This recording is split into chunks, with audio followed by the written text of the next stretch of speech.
Mr. Chair, the Yes, Senator inquiry De Lima. is not done yet. We are still establishing the facts. And there is a conclusion already that Mr. Matabato has been lying all along. Mr. Matabato has testified on a lot of things. So we're trying to determine which are factual, which are truthful, which are consistent with facts. Kung meron man pong yung mga sinasabing mga iba-iba, that's why we're trying to thresh it out. Kaya nga po tinatanong ko din po kayo. Pero wag ho kayong magbibigay ng conclusion na meron kami ditong sinasadya Mr. Chairman, na pinapaalis ho namin who siya. made first the conclusion? Isn't it you and Senator Trillanes? Kayo may conclusion nung una eh. That's why we allowed Mr. Matabato to testify and testify and testify kahit pabali-baliktad. We bent backwards. But this is a major issue that we Hindi are po. facing now. Pabalikin po natin Mr. dito Chairman, si Mr. Matabato kung yun po ang Mr. problema Chairman. natin. Hindi ko po matanggap yun na ganyan na may mga insinuasyon kayo na sinasadya namin na pinapaalis. Unang-una nga po, Mr. Chairman, hindi ko po nalaman na umalis na. Kasi kanina pa nga ho siya dito. So anong oras, more or less what time ho siya umalis? Lahat tayo So- kanina pa eh. Ano siya? Special ba siya? But we better is ask under instruction. Senator Trillanes. Kasi meron ho siyang explanation. He is under instruction But I was from the actually chair waiting not to for leave. him. Mr. Chairman, naging parehas ang investigasyon natin dito. Pinakinggan natin ang statement ni Matabato ng ilang hearings dito sa Senado at pinatawag natin itong mahigit 10 mga witnesses pa para magbigay ng testimonya dito sa Senado galing pa sa ibang lugar at ngayon nandito na lahat dahil doon sa akusasyon ni Matabato tapos lalayasan lang tayo dito na parang insulto sa atin yan, Mr. Chairman, na hindi man lang na pinatawag sa rito, hindi pa tayo tapos dito tapos lalayasan lang tayo na hindi natin alam. I'm not pointing any senator here. Hindi na ako nagano pero parang insulto sa atin ang ginawa ni Matabato. Paano pa natin i-continue itong investigasyon na ito? Paano matatapos ang investigasyon na ito para hindi ito biro na akusasyon ni Matabato, nakataya ang pangalan ng Pangulo, nakataya ang pangalan ng ating bansa, alam nyo, kung isipin po natin, Mr. Chairman, tayo lang ang pinagtatawanan at pinag-uusapan, hindi lamang sa buong Pilipinas, kundi sa buong mundo. Yung mga foreign media, kung ano-anong sinulat nila, nung si Matabato nag-testify dito, nagbigay ng statement na pabago-bago, at ito, pinatawag natin yung mga sinangkot niya at in-involve niya sa mga sa testimony niya. Ngayon pinatawag natin siya, nandito siya, umalis naman siya. Anong isipin natin yan? O anong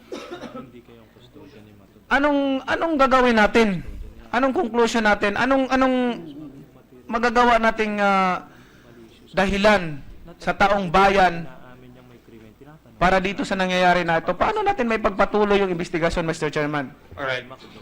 Even assuming for the sake of argument and given the gentle lady from Bicol the benefit of the doubt, even believing that she was not part of this compromise or this charade, na wala siyang kinalaman dyan, it is incontrovertible that she was in possession of a note that she herself made that was so devastating, it could have been said, well, Matabato was lying here, that there was a case filed against him na pinailan siya ng NBI ng kidnapping with ransom. Abay, hindi biro yun, hindi yung... I detest the claim of material concealment. Hindi nyo naman po siguro i-expect sa akin na habang nagte-testify si Mr. Matabato, ay lahat na lang na meron siyang sasabihin o hindi sasabihin ay ika-clarify ko po based on my notes. Ma'am, Hindi naman po, unang-una, hindi po ako sigurado kung nasabi niya yon o hindi na merong case for kidnapping nung siya ay nagte-testify. Pangalawa, wala naman sigurong pagkakataon in the course of the questioning of Mr. Matubato at the time, whether on the 15th or on the 22nd, na may ilalabas ko dahil sabi ko nga, napansin ko nga ho yun ngayon. Because I have extensive notes, so I could not be expected na habang nagte-testify si Mr. Matubato nung 15 tsaka nung 22, ay makukorek ko lahat o maisusupply ko po yung impormasyon based on my notes. So please, I strongly protest the claim that there has been a material concealment. Kasi ang pinag-uusapan natin dito, yung insidente. Meron hong kinikwento si Mr. Matubato.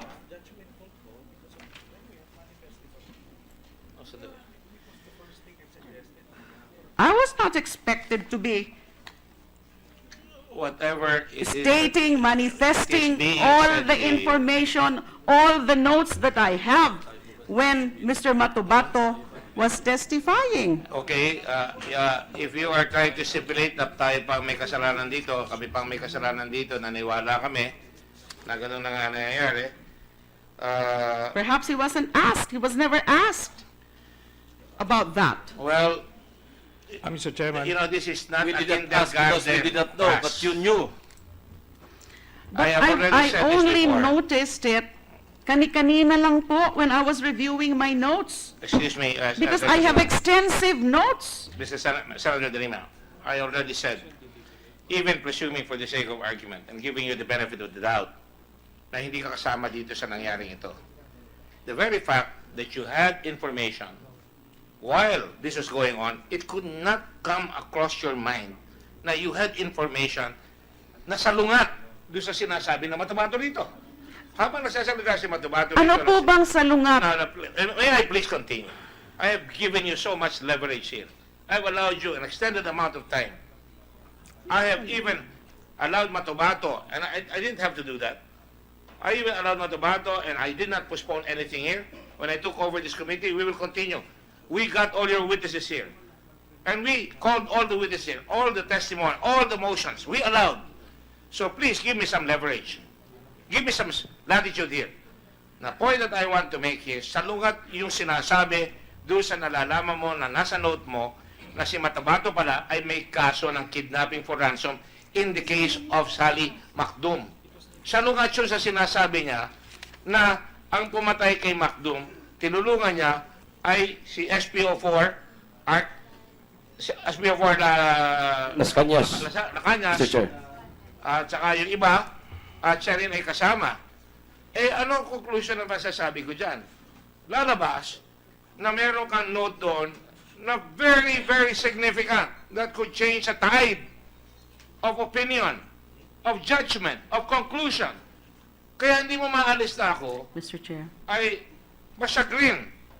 Talagang ako, ang feeling ko betrayed because up to a while ago, I said, kalmado lang, we'll give you all the things that you have. And how can you say, how can anybody say, we already conducted the hearing last time all the way up to 8:30 in the evening. I was prepared till hell freezes over na tapusin. You heard me apologize to the police earlier that you have been here. You heard me apologize to all the witnesses that we've been calling here. So Matubato has no call to leave the Senate. Mr. Chairman. I will just finish. If he left the Senate, he should have asked permission. You all heard me say the other day, we are going to hold you there and force. If you come along, we would like. Now, the time has come. There is contrary evidence, contrary to what you said previously, and we just discovered it. And Senator De Lima has also admitted the statement of the NBI that there is a case that has been filed. So, tatawagin natin siya ngayon. Yan ang oras, yan ang timely. Iharap mo siya dito, para sa ganun, masalungat niya. Eh, umalis siya eh. Umalis siya eh. Ano ang Mr. conclusion Chairman. namin? Mr. Chairman, Yes, may I go ahead, make Senator a Trillanes. manifestation. It Go was ahead. not the call of Mr. Matobato. It was my call since I was providing protective custody to Mr. Matobato. And based on the assessment of my security officers, it was prudent to make him leave instead of traveling late at night. So I made that judgment call. And remember, Mr. Chairman, I was the one who suggested that they do this confrontation at the start of the hearing. So there was no intention na iwasan yung ganitong confrontation. So it was my call. And anyway, I'm the one providing protective custody to the witness. So, that's it. Ngayon, kung may tatanong tayo sa kanya, tomorrow morning, I believe it won't hurt. He will be here as scheduled. So, what's the fuss, Mr. Chairman? The least you could have done, Senator Trillanes, if you are going to ask me, is to manifest it. Had you been here all the time and you're not here, is to tell and manifest to this committee that, sir, Mr. Chairman, if you do not need us for tonight, I'd like permission to have my witness leave. For the first time, you're acknowledging that you are protecting the witness. Yes. I did not know that. Oh, no.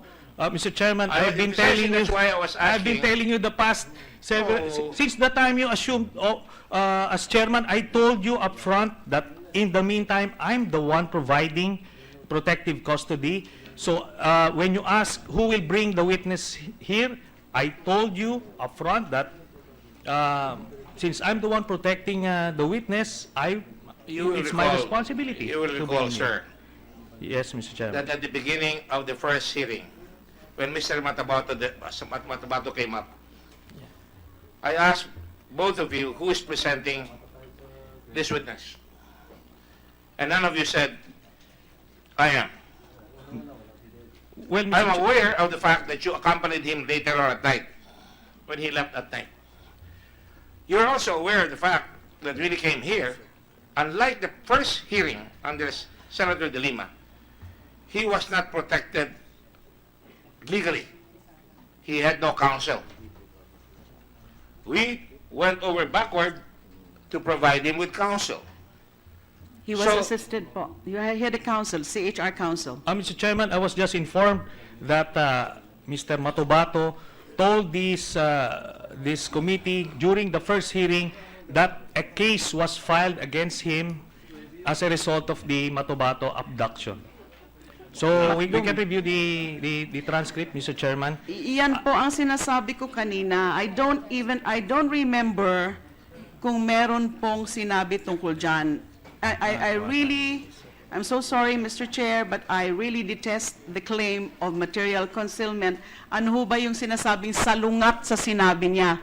Wala naman po sigurong sinabi si Matobato na walang kasong final sa kanya.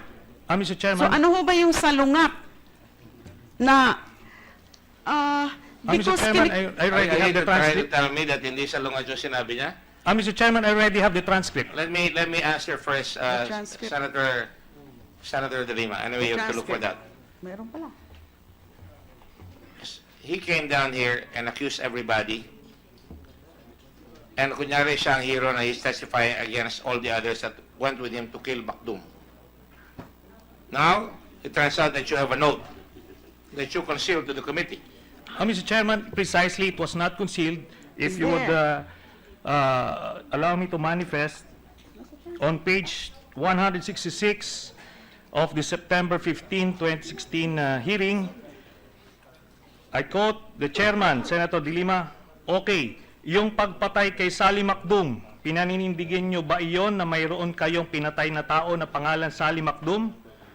Mr. Matobato, opo ma'am, kasi pinailan ako ng kaso ma'am ng kidnapping kang Sally Macdum, hindi ko sila tinuro, parang inako ko rin. Pinailan ako sa NBI. So what is that? So after all the rants and accusations, I believe Senator De Lima deserves an apology, Mr. Chairman. What apology are you talking about? I demand There is no need of apology. apology because you have the information. You had the information from the very Transcript is for beginning. the committee, Mr. Chairman. From But it was in the 2002. transcript already. 2002. Would you please don't melt down, please? You're melting down. No, sir. No, sir. The charge was 2002, si Macdum pinatay. Ngayon lumabas 2000. We had to go chasing all these phantom ghosts. We have to ask people here. We're not Sir. wasting the time of the people here, you know. Pagunda rin tayo lahat eh. Mr. Chair, one issue at a time. Hindi ho ba yung pag-aakusa niyo sa akin na merong material Mr. concealment Chairman. Alright. has to do Mr. with the Chairman, Mr. filing of the case? Kaya po sinasabi ko po kanina, alamin muna natin kung nasabi ba yon o tinanong kay Mr. Matubato tungkol dyan sa pag-file. Kasi hindi rin po ako sigurado. In the meantime, before checking the TSN, you're accusing me, or you have accused me This committee was of made to believe. material concealment. Walang concealment dahil nabanggit naman po ni Mr. Matubato. Kaya pala nandun yun sa notes ko. Kasi nabanggit naman. Nabanggit nung interview ko sa kanya, nabanggit pala during testimony. So where is the material concealment on the part of Senator De Lima? It pains me to be accused of Well, material concealment. There's no material concealment because I am it not was going to go back on mentioned. It was mentioned. So there's nothing. There's nothing there's nothing what? to be, there's nothing to disclose to the body after the witness had disclosed it. Mr. Chair, can I shed light on that, please? Yes, go ahead. So, Mr. Chair, the Senator Trillanes is correct in sense that Mr. Matubato said that finailan ng NBI. But hindi po yun yung concealment eh. Pinailan po sa piskalya. And ang piskal, ito po, and the fiscal po, nag-submit pa nga ng affidavit, ng counter affidavit si Mr. Matubato at ito pa nga nakalagay sa kanyang counter affidavit. In the morning of November 9, 2000, Eric was with 3 companions who I never met before. They look like the military. Mr. Chair, if you check the transcript, paulit-ulit po si Mr. Matubato na 2002, paulit-ulit siya na yung mga pulis na sinasabi niya ang pumatay at nung sinabi lang sa NBI, hindi niya sinabi na merong kaso sa piskalya ng Samal, nandito po, siya mismo nag-file ng counter affidavit, no? So to the chairman's point, there were things that at the very least were not revealed to the committee. But may I yield to Senator Pacquiao? I think he has a... Mr. Chairman, I believe we're now splitting hairs. Initially, your accusation was very, very clear that he did not Oh, I'm not disclose withdrawing it. Not on your life, boy. Oh, well, I'm not withdrawing well, it. you're mistaken, and No, you're I'm showing not. your bias, Mr. Let me Chairman. very Mr. clear. may- Let me You're be showing very your clear. bias as the chairman, Bias? and Who's biased? Mr. Chairman. the apology is warranted. An apology is warranted, I will Mr. tell you the Chairman. concealment. I will tell you the concealment. I could not have concealed it because it was disclosed already. Okay, I will let you melt down and have the floor. All you want. And since no apology is forthcoming, I'm walking out. You can- Because clearly, May- there was no Mr. Chairman. concealment on my part because it was disclosed already. Disclose? I'm walking out. It was disclosed by the witness. So what is there to conceal? It was disclosed. The record is very clear. You know, I remember when we were... So I remember when we found out a while ago. Since there's you were no- very meek as a lamb. You know, I didn't know. I had it in my notes. Oh, I'm sorry. I did not know. I didn't say that. No, you were very meek as a lamb. And remember that I was not holding. That's why I I was not the said. chair on the first. You were the first. That's And why when I said. the concealment was done, perhaps not by Matubato, because I was not here at the time, but the concealment was done by you. Because when How could Matubato, there be concealment? when Matubato was testifying, don't you think it was incumbent upon your part to say, I have information that this guy has been fired. Can we call on the NBI to produce that testimony. Mr. Matabato already said that Mr. Matabato has already said Mr. that Chairman, a case Mr. was Chairman. filed In fact- against him. Out of respect for everybody, I will I am suspend the walking hearing. out. Mr. Chairman. I'm sorry. I'm sorry for you then. Mr. Chairman,